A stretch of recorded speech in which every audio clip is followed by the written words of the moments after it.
السلام علیکم ورحمۃ اللہ وبرکاتہ۔ امید کرتا ہوں کہ آپ حضرات خیریت سے ہوں گے۔ ناظرین، جمعے کے خطبے کی اذان کا جواب دینا کیسا ہے؟ تو چلیے اس کی جانکاری کے لیے ہم دارالعلوم دیوبند کا فتویٰ دیکھ لیتے ہیں۔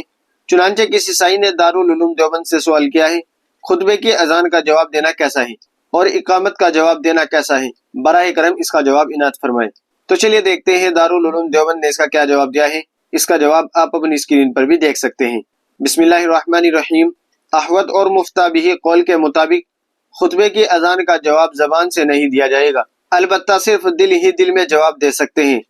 نمبر 2، اقامت سے مراد اگر نماز جمعے کی اقامت ہے تو اس کا وہی حکم ہے جو اوپر خطبے کی اذان کا ذکر کیا گیا ہے، اور اگر دیگر نمازوں کی اقامت مراد ہے تو اس کا جواب دے سکتے ہیں، بلکہ دینا چاہیے، مستحب ہے۔ واللہ تعالی علم۔ دارالفتہ دارالعلوم دیوبند۔ ناظرین، امید ہے کہ مسئلہ آپ کی سمجھ میں آ گیا ہوگا۔ تو چلیے پھر ملتے ہیں کسی دوسری ویڈیو میں۔ السلام علیکم ورحمۃ اللہ وبرکاتہ۔